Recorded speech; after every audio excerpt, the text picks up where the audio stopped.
तो मेरा ख्याल आप काफ़ी बात होगी है। मैं आपको बड़ी दिलचस्प एक बात यार वो मुझे वो बताएं, मैं उस वही दिलचस्प बात मैं आपको देखिए, आज गिलानी साहब ने ना, आज गिलानी चेयरमैन साहब सेनेट यूसुफ रजा गिलानी चेयरमैन सेनेट, साबिक वज़ीर आज़म, पीपल्स पार्टी के बड़े स्टालवर्ट, उन्होंने आज मीडिया के दोस्तों को बुलाया था और उनसे गपशप की और अपना दिल खोला। ठीक। और ये जो बातचीत नहीं चल रही, दिनेश कुमार ने ख़त लिख दिया जी आपने एडवाइज़र कितने रखे हुए। अच्छा, तो वो जो यहाँ हमारे यहाँ भी डिस्कस हुआ था, आपको याद है ना, नौशीन यूसुफ आई थी हाँ जी, कि दिनेश कुमार जो हैं उन्होंने एक ख़त लिखा है कि जी आप बताएं कि ये आपने जो लोग भर्ती किए हैं ये किस पैकेज पे किए हैं, ये दौरों पे जा रहे हैं, सारा कुछ। तो उन्होंने आज एक, आपको पता है गिलानी साहब बात करने से नहीं रहते, गिलानी साहब सियासी इंतकाम पे यकीन रखते हैं। वो कहते हैं कि democracy is the best revenge. Gilani sahab इससे पहले सज़ा काट चुके हैं सबसे लंबी नेशनल असेंबली में भर्तियों के, ठीक है, बाहर आगे उनका मुझे फिर मौका मिला मैं फिर करूँ, वो फिर कर भी रहे हैं।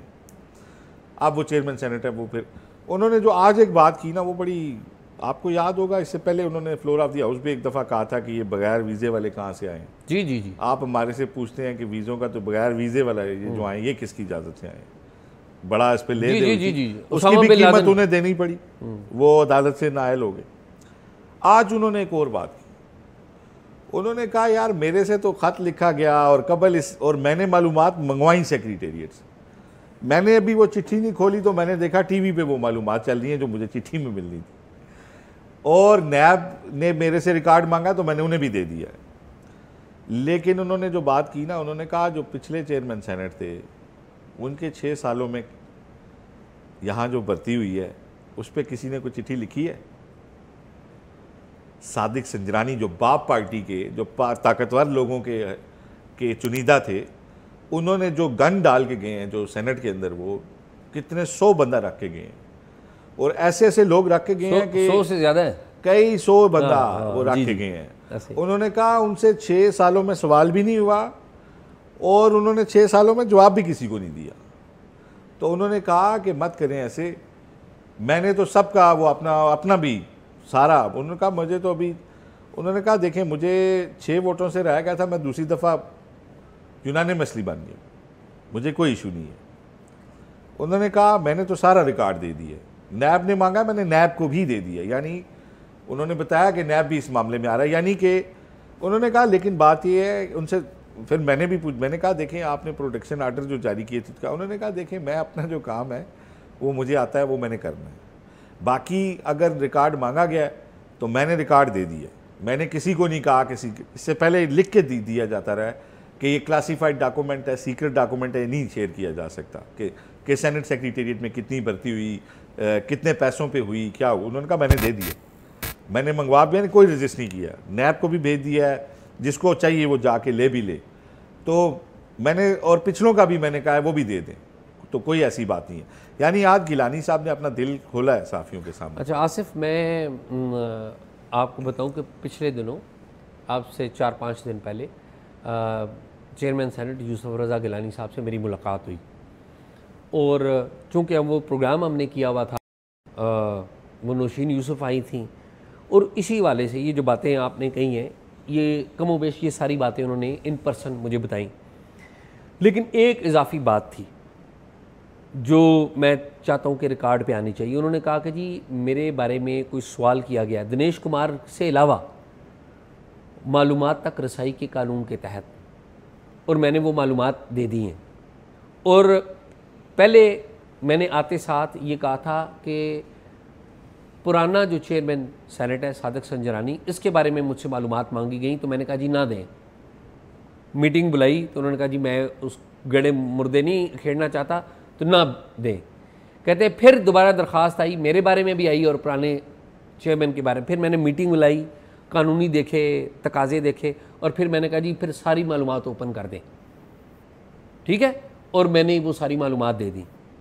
अब मामला ये है कि सादिक संजरानी साहब के दौर में बहुत सारी भर्तियाँ हुई थी, और बहुत सारी भर्तियाँ अभी उनके हालात अच्छे नहीं हैं। फार्मर ISI चीफ फैज़ हमीद साहब ने करवाई थी, उनका करीबी अजीज़ भी आज भी सेनेट में काम कर रहा है। सादिक संजरानी साहब ने बहुत सारे लोगों को अकोमोडेट किया था एट दैट टाइम, और मालूमात का इतना ब्लॉक था कि मालूमात दे नहीं रहे थे। सादिक संजरानी साहब अगर आप मिलें तो बड़े नफीस आदमी हैं, लेकिन एट द सेम टाइम ये मामला चला गया था मालूमात तक रसाई के कमीशन के पास, और ज़ाहिद अब्दुल्ला हमारे दोस्त थे वहाँ पे, जो आपको पता है बड़े उन्होंने बड़ी बड़ी जो जिसे कहते हैं ना फैसले दिए हुए हैं, तोशा खाना का फ़ैसला उन्होंने दिया हुआ है। तो उन्होंने एक नोटिस भेजा था सादिक संजरानी साहब को कि आप पेश हों। तो पहले तो उन्होंने कहा कि जी ये तो पब्लिक ऑफिस ही नहीं है।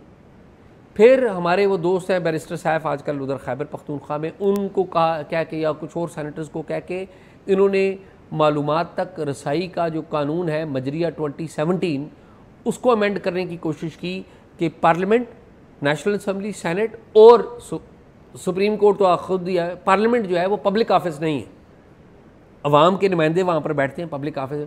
उनके दौर में ये मालूमात कभी भी नहीं आई। सादिक संजरानी साहब के दौर में जो कुछ भी सेनेट में हुआ आज तक उसकी वो नहीं आई, किसी को नहीं बताया, किसी को नहीं बताया। ये यूसुफ रज़ा गिलानी साहब ने बहुत अच्छा काम किया। फिर हमाद मरी साहब हैं इनके स्टाफ अफसर, उनको इन्होंने कहा, मैंने कहा जी मुझे दें मालूमात, हम वो पब्लिक करते हैं, आपने अच्छा काम किया, मालूमात तक रसाई के कानून पर अमल दरामद किया है आपने, तो ये तो बहुत अच्छी बात है। तो खैर अभी तक वो हमाद मरी साहब ने मालूमात हमें नहीं दी, लेकिन गिलानी साहब आज अगर पब्लिक में आके, क्योंकि मेरे साथ जो मीटिंग हुई थी वो तो इन पर्सन हुई थी तो उसका मैंने जिक्र मुनासिब नहीं किया, आज आप बता रहे हैं आप उस खाने में मौजूद थे जहाँ पर और लोग भी थे, तो मेरे ख्याल में बहुत अच्छी बात है। और एट द सेम टाइम शफाफियत जो है जब आप मुतारफ़ करवाते हैं तो कोई किसी को एतराज़ ही नहीं रहता। देखें, और मैं आपको एक और भी बात बताऊं, पिछले दिनों इसी से बात से वो लिंक्ड है, 2 अफसर हैं सिविल खातून हैं, कोई स्पेशल सेक्रेटरी हैं, उनको यहाँ से सेनेट की सेक्रेटेरिएट से निकाल दिया गया किसी और जगह पे। वो ये तो आ चुकी है बात है, असल में इसको ना सुन तो लीजिए, मैंने कहा उनको निकाल दिया गया। अच्छा, और एक्चुअली मुझे ज़ाती तौर पे बच्चों के अखलाकियात का तकाजा है ना, हम नहीं बता सकते। खबर कौन देता है आपके बारे में? खबर देते हैं आपके कोलीग्स। किसी को जेलसी होगी, किसी को आपकी किसी बात से कोई नाराजगी हो गई होगी, कोई किसी के व्यूज़ डिफरेंट हो गए। सेनेटर्स गिलानी साहब के बारे में वो डिसमिनेट करते रहे मालूमात। नुकसान किसको होता है? ये सेक्रेटेरिएट के लोगों को।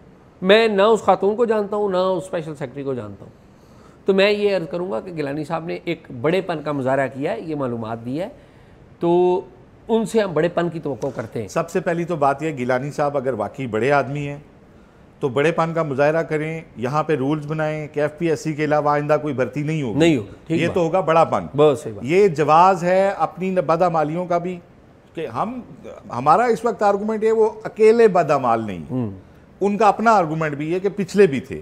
क्या ही अच्छा हो कि वो कहें कि मैं नहीं हूँ।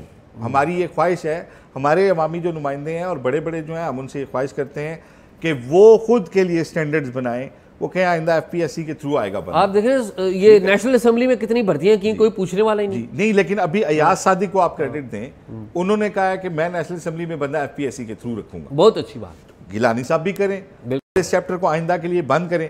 बाकी विक्टिमाइजेशन नहीं होनी चाहिए। बिल्कुल कि अगर किसी ने प्रोटेक्शन आर्डर जारी कर दिया PTI के बंदों का, तो आप उसको कहें कि तुमने भर्तियां की हैं, तुम पे नैब का केस बनाने लगे। असल मसला ये असल मसला ये है कि बहुत सारे लोग गिलानी साहब से नाखुश हैं इस बात पे कि प्रोडक्शन आर्डर उन्होंने जारी किया हुआ है। तो खैर ये चलता है हमारे, और ये बड़ी बदकिस्मती है जब तक हमारी पॉलिटिकल पार्टीज डेमोक्रेसी मजबूत नहीं होगी, ये इस तरह के लोग सियासतदानों को तंग करते हैं। मैंने ये भी